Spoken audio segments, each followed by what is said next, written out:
Hello, I'm Angie Austin with Oil and Gas 360, and we are here at the 2017 EnerCom Oil and Gas Conference.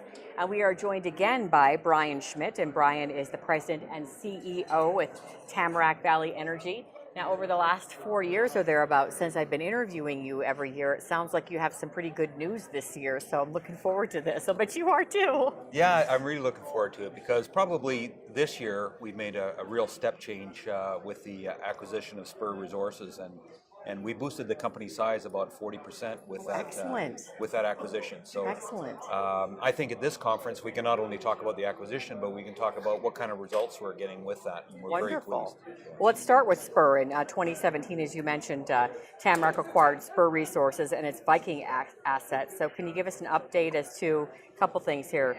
The results of the program to date relative to what you expected at the time of the acquisition? Yeah, I think we were very excited about that acquisition because there was about 1 billion barrels of oil in place there, and the current recovery was only about 2.5%. So with what we had forecasted, we thought we'd get about 7.5%. But what we're seeing with the first round of drilling is that we're able to optimize the wells. There's very little to no decline on the wells that we drilled in the first quarter, and that's really set us up for a bright future. So we bumped our type curves by roughly 25% on the new asset relative to what we had when we bought it, and we see further upside from there. Looking at the new results we got coming in July, so we're very excited about it. I'll bet you are. All right, Tamarack expects average production to exit at 22,000 BOE per day. So what is contributing to your recent guidance increase? Yeah, so ultimately when I tell you things are going good, it should show up in the numbers. Right. And we're able to give that increased guidance to 22,000. We had a great second quarter that we had a production beat. And it's all a result of a couple of things. One is the achievements we've got in the Cardium in going to more stages on our wells, and it's improving our capital efficiency. And the second thing is the lower declines that we're seeing in the veteran field that we acquired, where essentially you've got flat to increasing production instead of decreasing production. So that's enabling us to up our guidance as we go along. And as I say, if the wells continue to perform the way they are and exceed expectations, I can see maybe even some adjustments in the future as well. Oh, great. All right, speaking of stages, you just mentioned those. You completed a well in June that set a record for the number of stages in the Cardium, 115.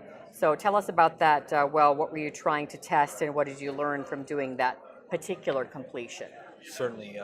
Well, Cardium producers and really Tamarack have been leading the way in applying new technology to the reservoirs. We've extended the wells from 1 mile long to 1.5 miles long, now to 2 miles long. In fact, we're trying a 2.25 mile long well here coming up. And along with that is more stages and tightening up the density of the stages. So we used to do a 2 mile well at 55 stages, now we're 115. And if you go back in a few years, a Cardium well, maybe IP a 1 mile well would IP at 130 barrels a day. Now we've got almost 500 barrels a day IP with that 115 stage that we set the record for. And so expect more of those, 6 of those in the second half, and they'll be the high density as well. Okay. All right, Brian, when you talk about your company's strategy, one of your bullet points is, quote, using a rigorous, proven modeling process to carefully manage risk and identify opportunities. So could you talk a little about the modeling process that you use to identify acquisitions that are a fit for Tamarack Valley? Yeah, I think a number of buy sides. You'll go through a number of presentations and you'll see these high rates of return, 85, 150% rate of return on the drills. And then when it comes to corporate performance, there's a disconnect. And I think the investment community want more rigor, want more structure. And the way we do it is that we think that in order to get a full cycle rate of return of about 30%, you need to have a half cycle rate of return of 85% or 1.5 year paybacks on a resource play. And so we're very stringent. We don't count any inventory that doesn't meet that 85% inventory. And so that's how we count that. Now the other element is risk management. And I think what the investment community want to know is that we're risking our projects appropriately, and that always cuts into that rate of return. So we always put risk on our projects. Now, when the process itself is carefully measured and monitored on our portfolio of wells that we have in a current year, and our employees are incented on that. So if they don't make it, they don't get a bonus. It's just that simple.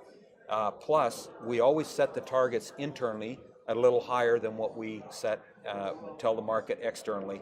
And so if anyone's wondering, well, why do we have 24 quarters in a row of meeting or beating guidance? It's because the internal targets are always there's always a little stretch there. Yeah. And so the guys have to push themselves to make it. I like that. Well, thank you, Brian. Good to see you again. Thank you, and looking forward to seeing you next year. Yeah, next year. Even more good news, hopefully. All right, again, Brian Schmidt, President and CEO at Tamarack Valley Energy, and I am Angie with Oil and Gas 360. Thanks so much for watching.